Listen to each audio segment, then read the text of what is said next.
Good afternoon, collectors. It's nice to be with you again in October. I would like to show you a couple more items that we're going to have on our auction in December.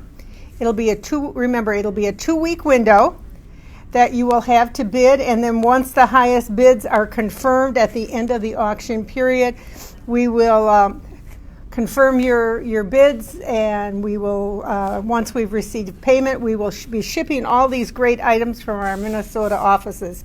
And I've got two more items I want to show you today. This is something that a lot of collectors are really anxious to get their hands on. This would be a paper model, and this is a paper model of a really old piece. This is the post office from Dickens Village, and it's got a date on the bottom of 2002, so it's been around a while. Looks like it's got a few little places we need to touch it up, and I'll ask Kiri to do that. But it's really a one-of-a-kind item, and Rebecca is going to zoom in on it a little bit so that you can take a look at it. Now, what the artists do when they've finished their line drawings, they do a paper model so that they can see just what it's going to look like when it finishes. They look at it all the way around. Once in a while, these end up in color, which is always really cool. But then these paper models can be taken and they can be tucked into the village to see how they're going to fit. Is the style of architecture right? Things like that. So that's another one of the items that will be available for auction on our website. Here's another item that is a sample item, and I plugged it all in to make sure it worked. You might recognize this accessory from Dickens Village from a number of years ago, and at one time we had an idea and we got some samples made to see what they would look like if we did some of these pieces in a larger format. This is the only one that I know exists. And I don't know, what would you say? It's about 10 inches tall, maybe about 12 inches tall at the top of the lamppost. And we'll get the specifics when we put it on the auction site. It does have that auxiliary clip that you can use to plug into a battery box or into the AC/DC adapter. So another really neat piece. And of course, too big to go in the village, but really a nice tabletop item. So that's another item that we will be offering through our December auction. So those were two things I wanted to share with you right up front today. Now, full disclosure, this is not live today. We had some scheduling conflicts. I needed to be in about 4 places today, so we are actually recording this on Wednesday afternoon. So please go ahead and post and let me know where you're watching us from. Post your questions and comments if you have them. Once this is posted on our website after 4 p.m. Central Time on Thursday, the 6th of October, I will get in there and I will answer some of your questions. But I can't be on my way to a wedding and doing Facebook Live at the same time. So I apologize that it's not live, but next best thing. I wanted to remind all of you, because we were so excited this fall that we were going to be able to do a few artist signing events this year. There are a couple coming up yet in the month of October that I wanted to mention. The 21st, Tom Bates will be at Christmas Tree Hill out in York, Pennsylvania. And then October 22nd, Paul Lundberg, our North Pole artist, will be at City Lights in San Diego, a great place. And if you've never met either of these two artists, I'd be delighted to see you. And then Tom again will be going out to St. Nick's in Littleton, Colorado on October 29th. And then I think Scott has been out to a couple already, and one more? November, yep. One in November. And I'm going to even be getting out a little bit this fall. I'm going to the 30th anniversary celebration out in Maryland to the Annapolis Villagers a little later this month. I look forward to see many of you there, and many of you next summer at the Joint Convention of the Golden Globe Christmas Past and the National Council of 56 Clubs. That'll take place in Virginia, just outside Washington, D.C. And if you've got some questions about that event, go to the NCC website, which would be ncc56.com, and they'll be able to direct you to the Golden Glow website for more information. I think with that, I'm going to invite our special guest in, who I think you saw I was talking to a little bit off screen here. Come on in. Enter, Mr. Enter. Ha ha ha. For those of you who have never met Scott, this is Scott Enter. He is he's been with the company just about almost as long as I have. Couple months less, I think. Yeah. I think you started like in January or February, and I was like November. Yeah. It's been a long time. Long time. We've grown old together. Well, maybe some of us have grown old. I don't think Both he has. Of us. Yeah. Scott is our primary designer for the original Snow Village, and it was kind of your idea to come up with Snow Village Halloween, like back in 1989. Scott, why don't you just start out by introducing yourself? Tell us a little bit about your journey to villages, and then we're going to talk about the two pieces in front of us here. And then I'm going to find the stuff I dropped on the floor. Well, I started, Scott Enter again, started in 1990, and immediately got the opportunity to start working on some houses, and I've been doing it ever since.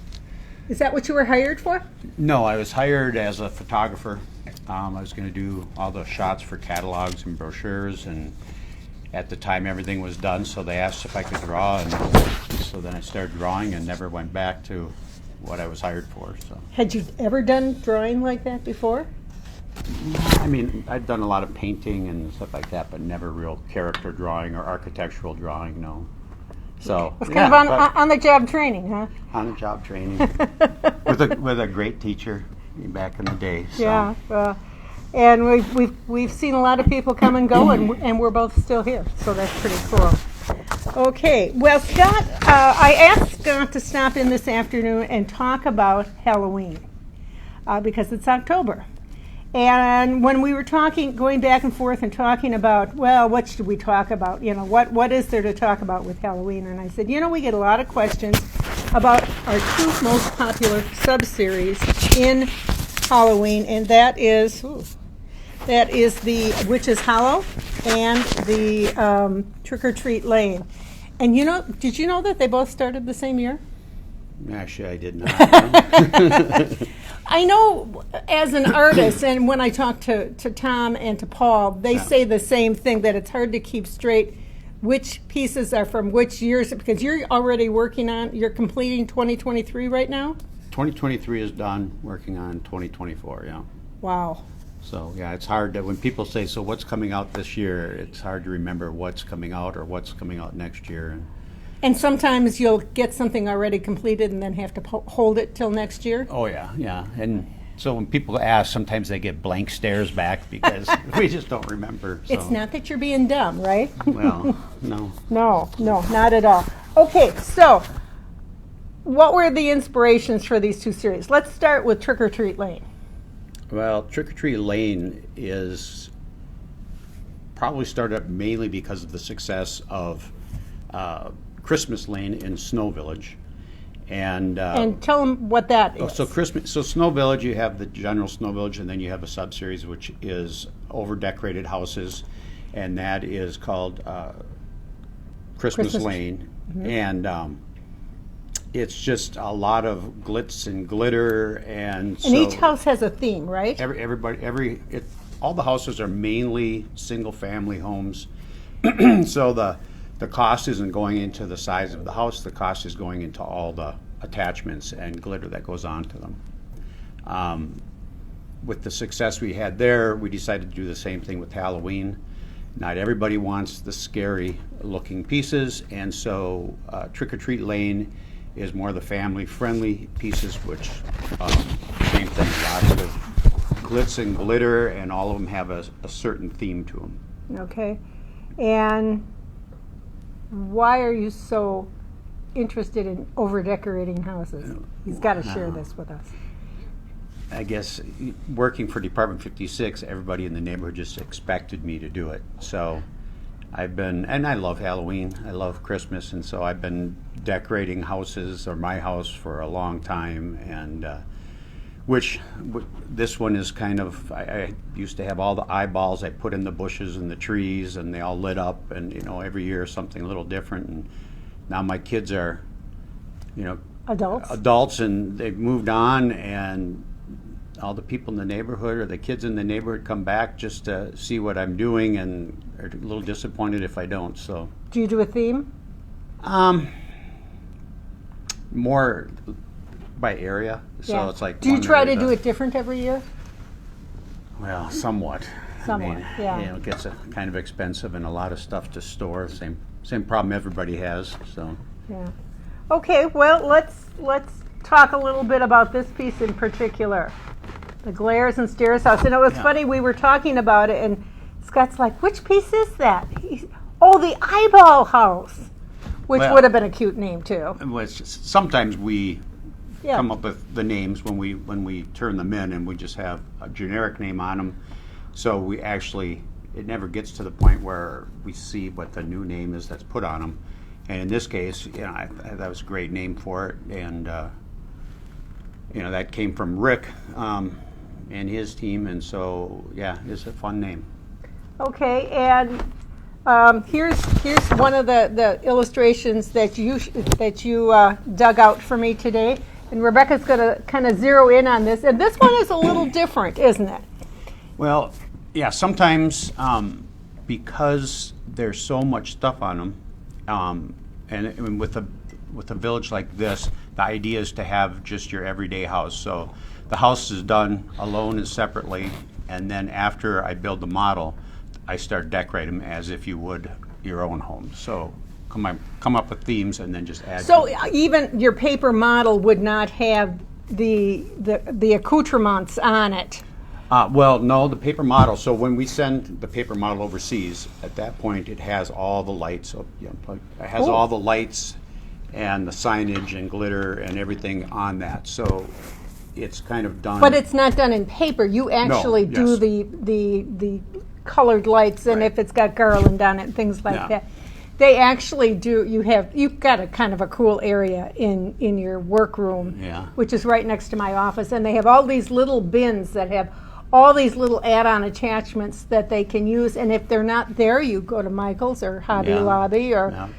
come and bug me for what I have in my parts department or what Well, that sort of thing, and we'll try buy to stuff and yeah. break pieces off of it, just and save it, just so we have it for upcoming years. So that you can give the factory the Yeah. absolute best look at what your vision is for it. Yeah. Yeah, very cool. So you start with a basic house, and just like when we start our basic house, our house is here all year, but we've got to put the cute stuff on it to give it the decorations for the holiday. Great. Well, let's talk about the other, and I think they're neck and neck, and I think we've taken a couple of polls online on our Facebook page. Which sub-series do you like the best? Witch's Hollow or Trick or Treat Lane? And it's almost a dead heat. Oh, good. How'd you come Keep up buying. with How'd you come up with this? And both of these series, by the way, started in 2012. I looked that up. And Witch's Hollow started with Hilda's Witch Haunt, and Trick or Treat Lane started in 2012 with a Spider House. And the Spider House is extremely hard to find on eBay, and it's also highly sought after. So I just thought I'd mention that in case you wanted to do some kind of a variation on the Spider House for folks that All right. didn't get it the first time. So tell us how this series came to be. Well, the witch hats, it started off just introducing a witch hat house, and the excitement and acceptance of the line or the piece, we decided just to do another piece, and now it's been 10 years 10 years of houses, and every year it's just starting off with a theme that relates to witches, whether it be hats or stockings or cauldrons. And then the hats or the names come from something that's punny with whatever it is. So, And as in Hattie's. all but one has been a hat, right? I thought they all had been hats. No, Which there's one. No, I don't know Esmeralda's. Well, there you go. Something else I didn't know. The Esmeralda's shoe shop. Remember Oh, okay. that was the only one that really wasn't a hat. But you know, they're pretty distinctive, those witches' shoes. Oh, that's the boot. The boot. yeah. Yes. So, yeah. So, do you want to talk about how you get from here to this finished product? I love this on this piece. Well, with this piece, these are done by hand, and it's because everything has more of a twist and decrepit look to it. The attachments are sculpted attachments that go onto it, so those are all in the original art. And then the lights and anything like Net. the netting that goes around the hat, those are added to the model when it goes back overseas. Do you get any flack about this? Like, oh gosh, that's going to be hard to pull off? You know, once you do it yourself and everybody sees it, then it's like, okay, let's just send it and see what they can do. So, you know, a lot of credit to the factories too, Yeah. because they do their sourcing and they find what we need to make them the best pieces we can do. So they do a really nice job. And then here is a color version of what you did, and of course the netting isn't on there, so you can kind of see the hat underneath. And then underneath we have what you start with. Now, when you're doing these, Scott, are you doing them by hand or are you doing them on a computer? Most of the scary stuff is all done by hand, and then the friendly ones are more on the computer. Why the difference? Just the one's straight laced and straight line, the other one's more decrepit and weathered looking. So you think you get a better result by doing these by hand? The factories understand the art more, and so they can Really? try to sculpt. I mean, if you tell them, you know, or you give them a straight line house and you say, can you make this look all crooked and bent? Your chance, then it's up in the air what you're going to get back. So. All right, great. Well, this has been fun, and I'm sure we're getting lots of questions from our collectors, and I will be answering those as you enter them on Thursday afternoon after this event, after this Facebook Live airs. And this has been fun, Scott. Let's do it again. Another 30 years. No, not another 30 years. Maybe after we have the January introductions. Anything you want to hint at? They're all good. How's that? Yeah, they really are. There's a lot of fun pieces coming out Yeah. in all the villages. Yeah. So Is there it'll be anything fun. fun license-wise in Snow Village Christmas that you think we'll be Now happy you're with? putting me on the spot. 'Cause, again, the memory just isn't what it used to be. So Yeah. Well, and you did those probably a year ago. most of them a year and a half ago. Yeah. So what you see? I happen to is- know there's one that a certain group of our Snow Village collectors are really going to be happy with. Okay, which one's that? It's got green in it. For Halloween? No, for Christmas. Oh. Snow Village. It's for Christmas Lane. It's got green. Just tell me already. I can't because then I'll tell them. Okay, well, there you go, right from Melinda's mouth. Yeah. You know, they can't share anything with me because I just would blab it all right there. So I will be picking 2 lucky winners from your comments on Facebook to win either the Glares and Stairs house or the Hattie's hats. Yeah. And Scott will sign them. Okay, Before you go back to your studio this afternoon, All right, sign will them. do. And you will receive an instant message from me, and all you'll need to do is send me your address, and we will send you out one of these 2 pieces next week. So I'm looking forward to that. And if you aren't a Halloween collector, you will be now. So that's Good luck. Keep buying. Yeah. Okay, well, thanks for joining us today. And remember, we'll be back again the first Thursday of November. And I think I was going to look the date up, and I don't think I did. I want to say, 3rd? Rebecca thinks it's the 3rd. It's the first Thursday. We'll be on at 4 o'clock Central Time. Until then, hope you all have a very happy and spooky Halloween. And thanks for joining us.